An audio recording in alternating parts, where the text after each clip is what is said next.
Un abus de pouvoir qui fait trembler Birmingham. La colère d'une héroïne éclate. C'était une nuit froide à Birmingham, Alabama, un mercredi soir tardif, peu après 23 heures, lorsque les rues désertes semblaient murmurer les blessures du passé.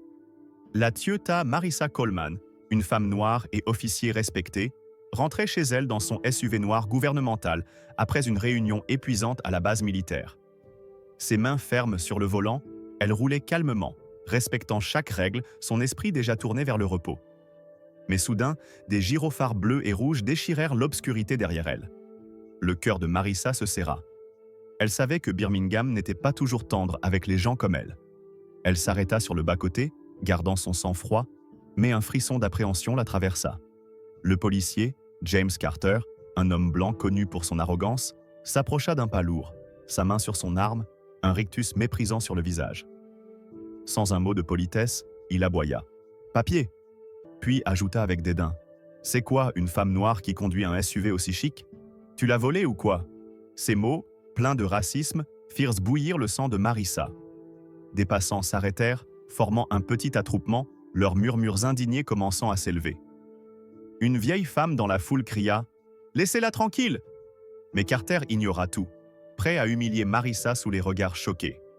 Ce qu'il ne savait pas, c'est que cette nuit allait changer sa vie à jamais. Avant de plonger dans cette confrontation explosive, si vous êtes prêt à ressentir l'injustice et la révolte, laissez un commentaire avec le mot « justice » et abonnez-vous à la chaîne pour ne rien manquer. Si vous n'aimez pas, un petit like nous fera plaisir. Et surtout, restez jusqu'à la fin. Un rebondissement choquant vous attend. Alors que les murmures indignés de la foule s'amplifiaient dans l'obscurité pesante de Birmingham, Alabama, une tension électrique sembla s'installer, comme si l'air lui-même était chargé de colère prête à exploser. Sous les réverbères vacillants, le SUV noir de Marissa Coleman restait immobile sur le bas-côté, ses feux de détresse clignotant comme un signal d'alarme silencieux. La Toyota Marissa Coleman, une femme noire au port altier, venait de subir une humiliation raciste de la part de James Carter, un policier blanc connu pour son arrogance et son mépris des minorités. Les mots de Carter, empreints de racisme, « C'est quoi une femme noire qui conduit un SUV aussi chic? Tu l'as volé ou quoi ?» résonnait encore dans l'esprit de Marissa, attisant une rage qu'elle contenait à grand-peine. Mais Carter, loin de s'arrêter, décida d'enfoncer le clou. Il s'approcha de la fenêtre ouverte de Marissa, son visage éclairé par la lumière crue de sa lampe torche, et aboya. « Tu vas me dire comment conduire, toi? Vous, les gens comme toi, vous pensez toujours que vous êtes au-dessus des lois. » Il fit un pas en arrière, sa main toujours posée sur son arme, et ajouta avec un sourire narquois « Je parie que t'as bu. Sors de cette voiture, on va vérifier ça tout de suite. » Ces mots, pleins de mépris et de préjugés, firent l'effet d'une étincelle dans une poudrière. La petite foule qui s'était rassemblée sur le trottoir, initialement curieuse, explosa de colère. Une jeune femme, portant un t-shirt aux couleurs de l'équipe de basket locale, s'avança et cria « C'est honteux! Tu abuses de ton pouvoir, espèce de raciste !» Sa voix, tremblante de rage, fut reprise par d'autres. Un homme d'âge mûr, un ancien militant des droits civiques, brandit son poing et scanda « Birmingham n'oubliera pas ça. Justice pour les nôtres !» Les passants, de plus en plus nombreux, commencèrent à filmer la scène avec leur téléphone, les flashs des appareils illuminant la nuit comme des éclairs. Certains criaient des insultes à l'encontre de Carter, tandis que d'autres, plus modérés, tentèrent de calmer les esprits, mais l'atmosphère devenait irrespirable. Un mélange toxique de colère et de révolte raciale qui menaçait de dégénérer à tout moment. Marissa, toujours assise dans son véhicule, sentit son cœur battre à tout rompre. Elle savait que la situation pouvait rapidement devenir dangereuse, surtout dans une ville comme Birmingham, où les cicatrices du racisme étaient encore vives. Mais elle refusa de céder à la peur. Gardant un calme olympien, elle posa ses mains bien en vue sur le volant et répondit d'une voix ferme mais mesurée. « Officier, je n'ai rien fait de mal. Je n'ai pas bu et je n'ai pas dévié de ma voie. Expliquez-moi les raisons de cet arrêt. » Carter, visiblement irrité par sa contenance, ricana. « Tu veux des explications? Voici ta raison. Je suis la loi ici, et toi, tu obéis. Sors de cette voiture maintenant, ou je te fais sortir moi-même. » Ces mots, prononcés avec une arrogance insupportable, firent bouillir le sang de la foule. Une vieille femme qui avait crié plus tôt s'avança davantage, tenant une canne dans une main tremblante, et lança. « Tu n'as pas le droit de la traiter comme ça. On n'est plus dans les années 70. Soudain, un incident inattendu fit basculer la situation.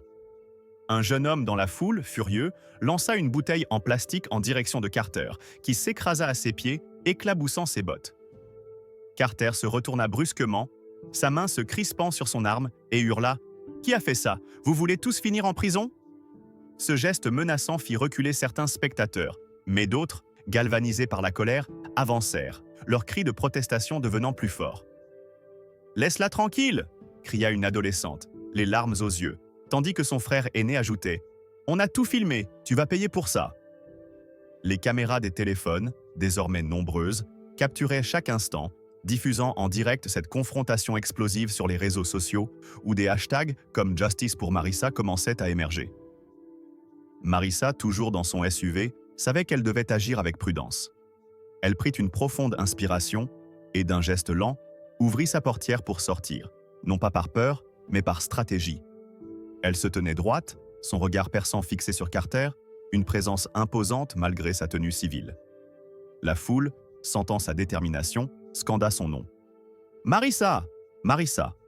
Exclamation. Mark Carter, pour la première fois, sembla hésiter. Une goutte de sueur perla sur son front, et son sourire narquois vacilla. Il venait de provoquer une femme qui n'allait pas se laisser faire, et une communauté qui n'allait pas rester silencieuse. Alors que les cris de la foule devenaient un grondement assourdissant, un vent froid balaya soudain les rues sombres de Birmingham, Alabama, comme si la nature elle-même partageait la colère collective face à l'injustice qui se déroulait sous les yeux de tous. Les hashtags « Justice pour Marissa » se propageaient à une vitesse fulgurante sur les réseaux sociaux, transformant cet arrêt de police en un symbole de révolte contre le racisme systémique. Dans son SUV noir, Marissa Coleman, tieuta de l'armée américaine et femme noire respectée, venait de subir une provocation raciste de la part de James Carter, un policier blanc qui incarnait tout ce qu'elle combattait dans sa carrière. L'arrogance, l'abus de pouvoir et la discrimination. Les mots de Carter « Vous, les gens comme toi, vous pensez toujours que vous êtes au-dessus des lois » résonnaient encore dans l'air, attisant une rage qu'elle contenait avec une discipline de fer. Mais Marissa savait que chaque geste, chaque mot comptait dans un tel moment. Elle ouvrit lentement sa portière, descendit du véhicule et se tint droite, son regard perçant fixé sur Carter, une présence imposante malgré sa tenue civile. Carter, déstabilisé par la foule et par la dignité de Marissa, tenta de reprendre le contrôle. « Tu vas faire ce que je te dis !» aboya-t-il, sa voix tremblante de colère et d'insécurité. Il pointa sa lampe torche directement dans les yeux de Marissa, espérant la faire fléchir, et ajouta avec mépris « Je vais te faire passer un test de sobriété, et crois-moi, tu vas regretter de m'avoir défié. » Mais Marissa, fidèle à sa formation militaire, ne sia pas. Elle répondit d'une voix calme mais ferme « Je n'ai rien bu, officier. Je n'ai pas dévié de ma voix. Vous n'avez aucune preuve pour justifier cet arrêt, et je veux que tout soit clair. Cette conversation est enregistrée. » En disant cela, elle montra discrètement son téléphone qui tournait en mode vidéo, capturant chaque mot, chaque geste de Carter. La foule, entendant cela, explosa en cris d'approbation. « Bien joué, Marissa, montre-lui !» Un homme, un ancien activiste des droits civiques, cria « On est avec toi, on ne se taira plus !» L'atmosphère devint encore plus explosive lorsqu'un incident inattendu survint. Alors que Marissa se tenait debout, un groupe de jeunes hommes, excédés par l'attitude de Carter, s'approcha dangereusement de la scène, l'un d'eux brandissant une pancarte où était écrit « Fraternité ou rien », un slogan qui résonnait profondément dans une ville marquée par les luttes pour l'égalité. Carter, sentant la pression monter, dégaina son taser et le pointa en direction de la foule, hurlant « Reculez, ou je vous arrête tous !» Ce geste fit l'effet d'une bombe. Certains spectateurs reculèrent, effrayés, mais d'autres, galvanisés par la colère, avancèrent encore plus, leurs cris de protestation devenant assourdissants. Une femme, les larmes aux yeux, lança « Tu crois que tu peux nous menacer? On n'a plus peur de toi. » À cet instant, une sirène de police retentit au loin. Des renforts arrivaient, alertés par les vidéos en direct qui circulaient sur les réseaux sociaux. Marissa, au centre de ce chaos, resta inébranlable. Elle fixa Carter droit dans les yeux, son regard aussi acéré qu'une lame. « Vous voulez un test de sobriété? Très bien, je vais le faire. Mais vous devrez répondre de vos actes devant la justice, dit-elle, sa voix tranchante comme un couperet. Elle marcha sous les réverbères, suivant les instructions de Carter. Marcher en ligne droite, se tenir sur une jambe et exécuta chaque mouvement avec une précision militaire, sans jamais vaciller. La foule, impressionnée par sa dignité, scanda son nom de plus belle. « Marissa, Marissa !» exclamation marque. Mais Carter, refusant de reconnaître sa défaite, griffonna un ticket avec un rictus mauvais. « Conduite hors de la voie. Tu vas payer pour ton arrogance. » Il lui tendit le papier, mais Marissa le prit sans un mot, son regard brûlant de détermination. Elle savait que ce ticket n'était qu'un prétexte, et que cette nuit marquerait le début de la chute de Carter. Les renforts de police arrivèrent enfin, leurs gyrophares illuminant la rue. Les agents, voyant la foule en colère et les téléphones braqués sur eux, hésitèrent à intervenir, craignant d'aggraver la situation. Carter, pour la première fois, sembla réaliser l'ampleur de ce qu'il avait déclenché. La sueur coulait sur son visage et sa main tremblait légèrement alors qu'il rangeait son taser. Marissa, elle, remonta dans son SUV, démarra le moteur et s'éloigna calmement, mais dans son esprit, une chose était claire. Elle n'allait pas laisser cet abus de pouvoir impuni. La foule, encore vibrante de colère, continua de scander son nom, un cri de ralliement pour la justice, alors que le moteur du SUV de Marissa Coleman s'éloignait dans la nuit de Birmingham, Alabama. Un silence lourd s'installa, bientôt brisé par les murmures de plus en plus forts de la foule en colère, qui refusait de se disperser malgré l'arrivée des renforts de police. Les vidéos de l'altercation entre Marissa Coleman, Toyota de l'armée américaine, et James Carter, le policier raciste, circulaient désormais à une vitesse folle sur les réseaux sociaux, chaque partage amplifiant la révolte collective. Les hashtags « Justice pour Marissa » dominaient les tendances, et des messages de soutien affluaient de partout, transformant cet incident en un cri de ralliement contre l'abus de pouvoir et le racisme systémique. Mais pour Marissa, qui venait de recevoir une amende injuste pour conduite hors de la voie, cette nuit n'était que le début d'un combat plus vaste. Alors qu'elle s'éloignait, les gyrophares des renforts éclairaient encore la rue. Mais la foule, toujours présente, continuait de scander son nom, un écho puissant de solidarité qui résonnait dans l'obscurité. Dans les heures qui suivirent, la vidéo de Marissa, capturant chaque mot raciste de Carter, « Vous, les gens comme toi, vous pensez toujours que vous êtes au-dessus des lois », devint virale. À Birmingham, une ville marquée par des décennies de lutte pour les droits civiques, cette provocation déclencha une vague de colère sans précédent. Des militants locaux, des étudiants et des familles se réunirent spontanément devant le commissariat central, brandissant des pancartes où l'on pouvait lire « Égalité maintenant » et « Stop au racisme policier ». Une femme portant un foulard aux couleurs panafricaines s'adressa à la foule à travers un mégaphone. « Ce qu'ils ont fait à Marissa, ils le font à nous tous. On ne se taira plus. » Sa voix, tremblante de rage mais empreinte de détermination, galvanisa les manifestants qui scandèrent « Justice pour Marissa! Justice pour Marissa !» Les chaînes de télévision locales, alertées par l'ampleur du mouvement, dépêchèrent des équipes sur place, leurs caméras capturant chaque instant de cette révolte naissante. Au même moment, Marissa arriva chez elle, son calme apparent masquant une colère profonde. Elle s'assit à son bureau, l'amande froissée dans sa main, et repassa mentalement chaque seconde de l'incident. Les mots de Carter, son ton menaçant, sa main crispée sur son taser, tout cela lui rappelait les injustices qu'elle avait vues et vécues, non seulement en tant que femme noire, mais aussi en tant que militaire ayant servi son pays avec honneur. Elle savait que cet abus de pouvoir ne pouvait rester impuni, pas seulement pour elle, mais pour tous ceux qui avaient été victimes de la même brutalité. Elle prit son téléphone et envoya un message à son avocat militaire. « On porte plainte. Je veux qu'il réponde de ses actes. » Son aide, le sergent Jackson, qui avait suivi l'incident via les réseaux sociaux, l'appela immédiatement. « Madame, vous êtes sûre ? Ça va devenir public et ça risque de dégénérer. » Marissa répondit sans hésiter. « Je ne cherche pas la gloire, je cherche la justice. » Soudain, un événement dramatique fit basculer la situation. Alors que la manifestation devant le commissariat prenait de l'ampleur, un groupe de contre-manifestants soutenant Carter et brandissant des pancartes aux messages racistes comme « Respectez l'autorité !» Component Placement tenta de s'approcher. La tension monta d'un cran et une bagarre éclata entre les deux groupes. Des cris, des coups et des pancartes brisées jonchèrent le sol, tandis que les forces de l'ordre, débordées, appelèrent des renforts supplémentaires. Une jeune étudiante, frappée par un contre-manifestant, s'effondra en pleurant, sa pancarte « Fraternité ou rien » déchirée à ses pieds. Cet incident, filmé en direct par une chaîne locale, fit le tour des réseaux sociaux, amplifiant encore la colère collective. Sur Twitter, un militant connu écrivit « Birmingham brûle ce soir, et c'est à cause de Carter. Justice pour Marissa ». Au commissariat, Carter, qui venait de rentrer après son service, fut informé de la manifestation par un collègue nerveux. « James, tu as vu ce qui se passe dehors? Ils veulent ta tête. » Carter ricana, mais son assurance vacillait. Il alluma son téléphone et vit les images de la foule en colère, les pancartes, les vidéos de son propre comportement raciste. Pour la première fois, une lueur de doute traversa son regard. Il avait toujours cru que son badge le protégeait, mais ce soir, face à une communauté unie et à une femme déterminée à se battre, il commençait à réaliser que son arrogance allait lui coûter cher. Pendant ce temps, Marissa, assise chez elle, visionna une dernière fois sa vidéo, son regard durci par la détermination.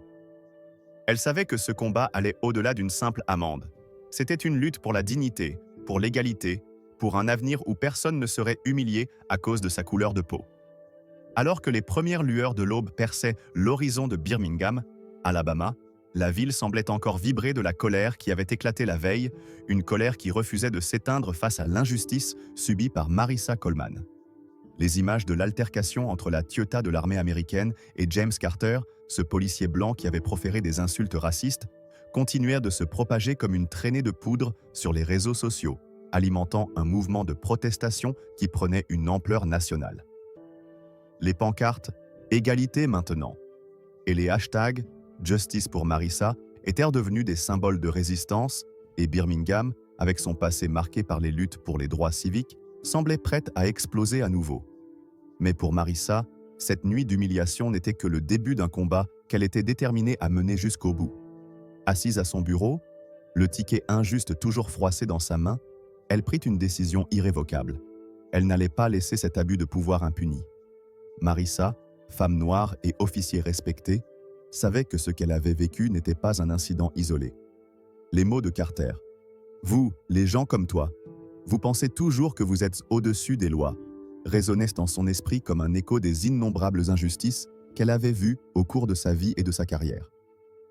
Elle avait commandé des convois dans des zones de guerre, géré des crises humanitaires et formé des générations de soldats, mais ce soir-là, aux yeux de Carter, elle n'était qu'une femme noire à humilier.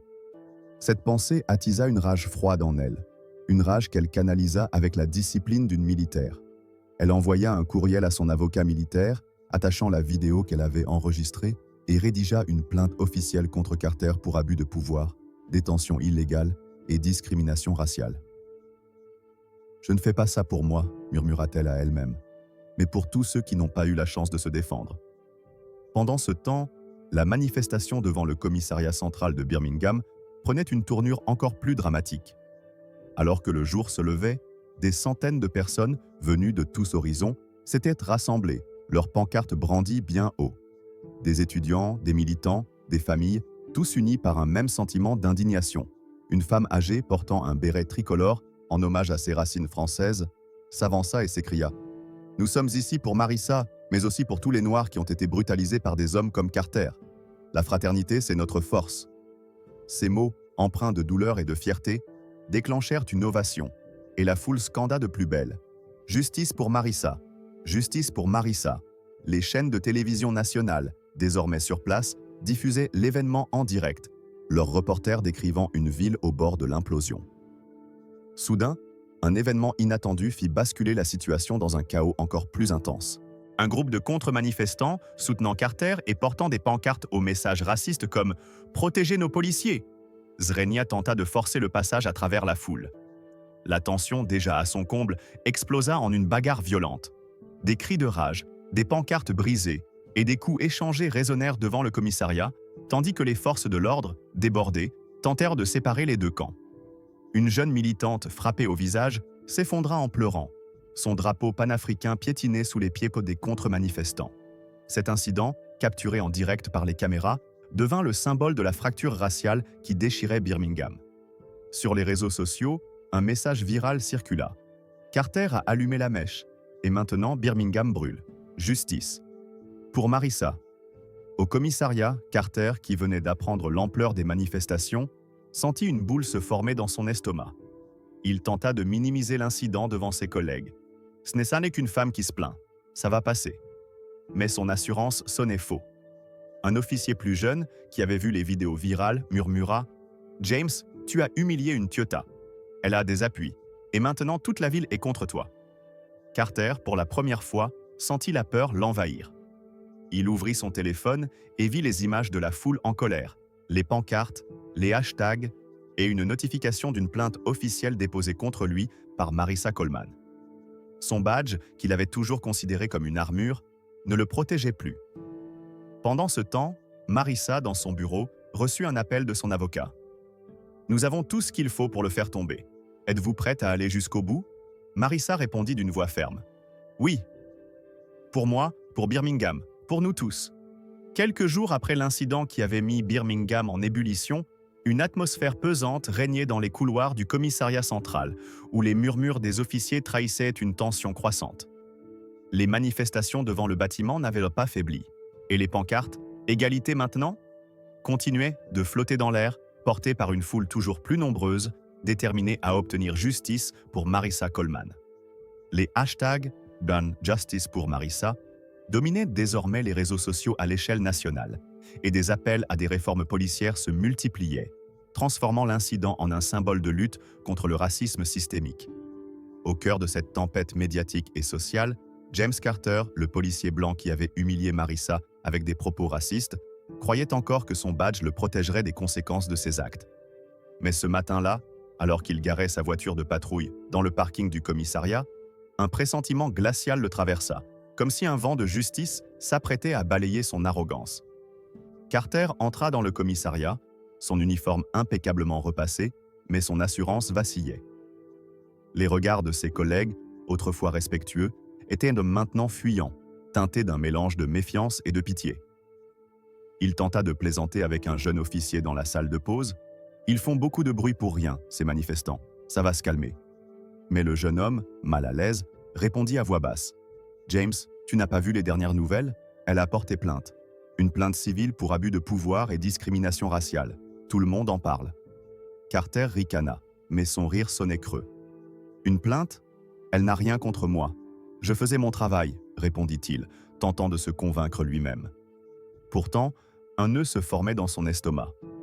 Il s'assit à son bureau, ouvrit son tiroir pour prendre un café, mais ses mains tremblaient légèrement. Soudain, un événement dramatique vint confirmer ses pires craintes. Alors qu'il feuilletait distraitement un rapport, son supérieur, le capitaine Leroux, un homme d'origine française connu pour sa rigueur, entra dans la pièce, un dossier beige à la main. « Carter dans mon bureau, maintenant !» ordonna-t-il d'une voix grave, sans un regard pour les autres officiers qui observèrent la scène en silence.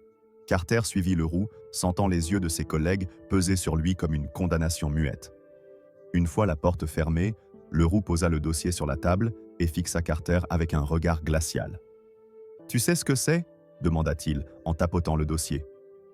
Carter haussa les épaules, mais son cœur battait à tout rompre. Leroux ouvrit le dossier et en sortit une convocation judiciaire. C'est une plainte civile déposée par la Toyota Marissa Coleman. Abus de pouvoir, détention illégale et discrimination raciale. Elle a tout, la vidéo, des témoins et une réputation impeccable. Toi, par contre, il laissa sa phrase en suspens, mais le mépris dans sa voix était palpable. La colère et la peur se mêlèrent dans l'esprit de Carter. « Elle n'a rien sur moi, je faisais mon boulot !» cria-t-il, sa voix tremblante de rage. Mais Leroux le coupa net. « Ton boulot? Tu as humilié une femme noire, une officier décorée, devant une foule qui a tout filmé. Tu as dit « vous, les gens comme toi », et maintenant Birmingham est en feu à cause de toi. Tu crois que ton badge te rend intouchable? Tu te trompes ?» Ces mots, prononcés avec une froideur implacable, firent vaciller Carter. Pour la première fois, il réalisa que son arrogance raciste allait lui coûter cher. Leroux continua. « Le département est sous pression. Les médias, les associations, même le maire, tout le monde veut ta tête. Et cette plainte, elle pourrait aller jusqu'à un tribunal fédéral. » Pendant ce temps, dehors, la manifestation prenait une tournure encore plus dramatique. Un groupe de militants, portant des drapeaux panafricains et des pancartes « Fraternité ou rien », Ogias Swing, un chant de protestation inspiré des mouvements français des années 60, un hymne à la résistance contre l'oppression. Soudain, une altercation éclata lorsqu'un officier tenta de disperser la foule avec des gaz lacrymogènes. Les cris de colère et les pleurs des manifestants emplirent l'air, tandis que des fumées âcres se répandèrent dans la rue. Une jeune femme, tenant un mégaphone, hurla. Nous ne partirons pas tant que Carter ne sera pas suspendu. Cet incident, diffusé en direct par une chaîne nationale, fit monter la tension à son paroxysme, et des appels à une grève générale commencèrent à circuler. Carter, toujours dans le bureau de Leroux, sentit son monde s'effondrer.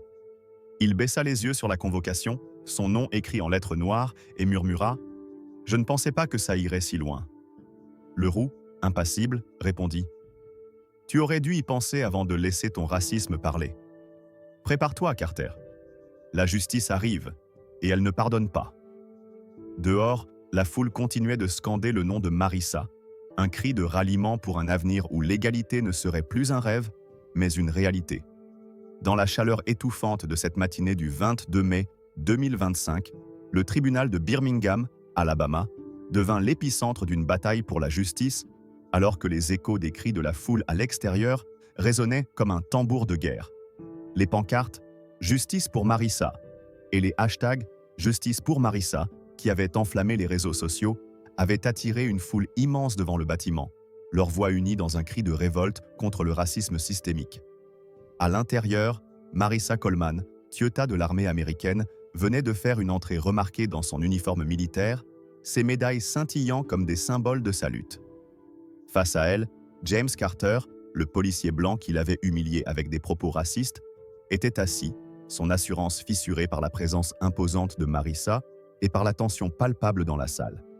À 13h37, heure locale, le procès débuta et la salle d'audience, remplie de soldats, de citoyens et de militants, retint son souffle, consciente que ce moment marquerait l'histoire. Le juge, un homme d'origine française nommé Monsieur Lefebvre, connu pour sa droiture, frappa son marteau pour imposer le silence. « Nous commençons l'audience », déclara-t-il d'une voix ferme, son accent français ajoutant une gravité solennelle à la procédure. Marissa fut appelée à témoigner. Elle se leva, ajusta son col et marcha vers la barre avec une démarche militaire, chaque pas résonnant comme une affirmation de sa dignité. Lorsqu'elle prêta serment, sa voix claire et posée trancha l'air. « Je dis la vérité, toute la vérité, rien que la vérité. » Son avocat, Maître Dubois, s'avança et demanda « TIETA Coleman, pouvez-vous décrire les événements de la nuit du 15 mai 2025 ?» Marissa, sans hésiter, répondit avec une précision militaire. « J'ai été arrêté par l'officier Carter sans raison valable. Je n'avais ni dévié de ma voie, ni bu. J'ai coopéré, mais il m'a forcé à sortir de ma voiture et m'a insulté avec des propos racistes. Vous, les gens comme toi, vous pensez toujours que vous êtes au-dessus des lois. J'ai tout enregistré. » Ces mots, froids mais lourds de sens, firent frissonner la salle, et un murmure indigné parcourut les rangs des spectateurs. Soudain, un incident dramatique fit basculer l'audience dans un chaos contrôlé. Alors que la vidéo de Marissa était projetée sur un écran géant, montrant Carter en train de proférer ses insultes racistes et de menacer la TIETA avec son taser, un groupe de manifestants à l'extérieur, qui suivaient le procès en direct via les réseaux sociaux, perdit patience. « Raciste, justice pour Marissa !» hurlèrent-ils, leur voix perçant les murs du tribunal. Un homme, portant un drapeau panafricain, tenta de briser une barrière de sécurité pour se rapprocher de l'entrée, déclenchant une réaction immédiate des forces de l'ordre. Des gaz lacrymogènes furent lancés pour disperser la foule, et les cris de colère se mêlèrent aux pleurs des manifestants touchés par les fumées. À l'intérieur, plusieurs spectateurs se levèrent, choqués, certains criant « C'est une honte, laissez Marissa parler !» Le juge Lefebvre frappa son marteau à plusieurs reprises, ordonnant le calme, mais la tension était désormais à son comble, comme si la colère de Birmingham tout entière s'était infiltrée dans la salle.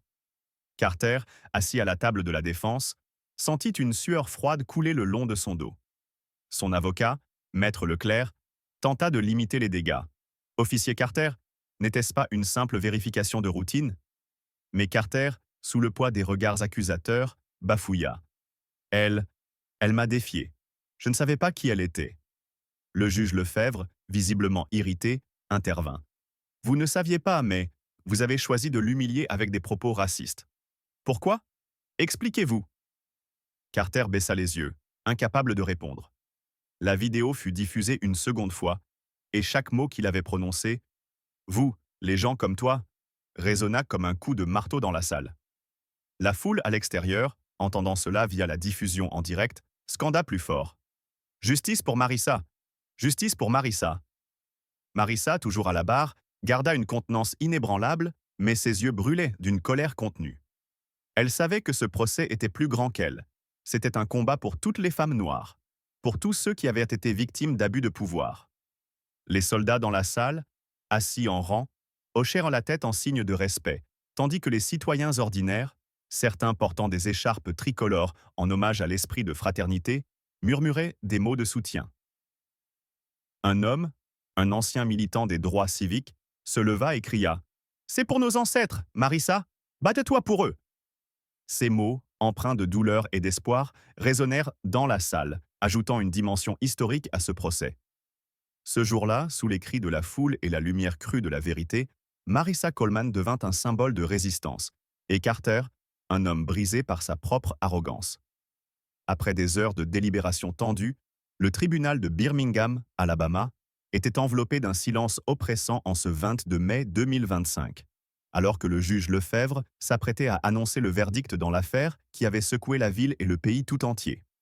À l'extérieur, la foule, toujours présente malgré les gaz lacrymogènes et les altercations, retenait son souffle, les pancartes « Justice pour Marissa », brandies plus haut que jamais, leurs couleurs panafricaines et tricolores flottant comme des étendards de révolte. À l'intérieur, Marissa Coleman, Toyota de l'armée américaine, était assise à la table des plaignants, son uniforme militaire impeccable, ses médailles scintillant sous les néons, une présence de dignité inébranlable face à James Carter, dont le visage, autrefois marqué par l'arrogance, était maintenant blême, ses mains crispées sur la table de la défense. À 16h45, heure locale, le juge frappa son marteau et un silence glacial s'installa. Dans l'affaire Coleman contre Carter, commença-t-il d'une voix grave, le jury a tranché en faveur de la plaignante. Ces mots déclenchèrent une explosion d'émotion à l'extérieur. « Justice! Justice !» cria la foule, leur voix résonnant comme un cri de victoire qui traversa les murs du tribunal. À l'intérieur, Marissa ne bougea pas, son visage impassible, mais ses yeux brillaient d'une satisfaction contenue. Le juge continua. Le tribunal conclut que l'officier James Carter a violé les droits constitutionnels de la Toyota Coleman par un arrêt illégal, une intimidation et une discrimination raciale avérée. Il devra verser 50 000 $ de dédommagement et son cas sera soumis à une enquête interne par le département de police de Birmingham. La salle d'audience, bien que silencieuse, vibrait d'une énergie palpable. Carter, incapable de cacher sa honte, baissa la tête, tandis que son avocat murmura « Nous ferons appel ». Mais sa voix manquait de conviction, et tout le monde savait que cet appel n'aurait que peu de chances de succès. Soudain, un événement dramatique vint amplifier l'intensité du moment. Alors que le verdict était annoncé, un groupe de manifestants à l'extérieur, galvanisés par la nouvelle, tenta de pénétrer dans le tribunal pour célébrer, brandissant des drapeaux panafricains et des pancartes « Fraternité ou rien ». La sécurité, déjà sur les nerfs, répondit avec une violence accrue, lançant des gaz lacrymogènes supplémentaires et frappant plusieurs manifestants avec des matraques. Une jeune femme, portant un foulard aux couleurs panafricaines, fut jetée à terre, son visage ensanglanté, tandis qu'un homme plus âgé, un ancien militant des droits civiques, cria « C'est une honte, vous ne pouvez pas nous faire taire ».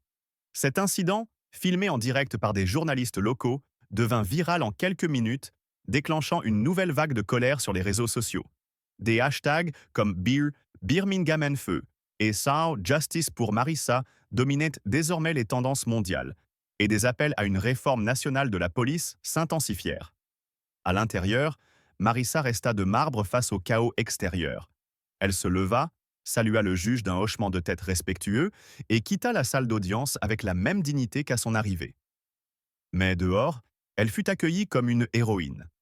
La foule, malgré les gaz lacrymogènes, scanda son nom avec une ferveur presque religieuse. « Marissa! Marissa !» exclamation marque.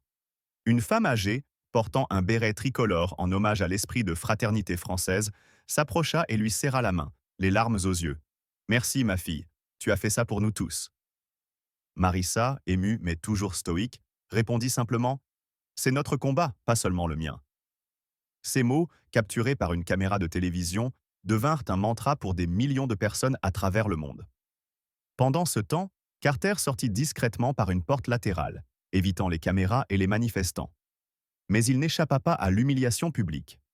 Quelques jours plus tard, le département de police de Birmingham annonça sa suspension immédiate, et une enquête interne fut ouverte pour examiner non seulement cet incident, mais aussi d'autres plaintes similaires contre lui, révélant un passé de comportement raciste qu'il avait jusque-là réussi à cacher.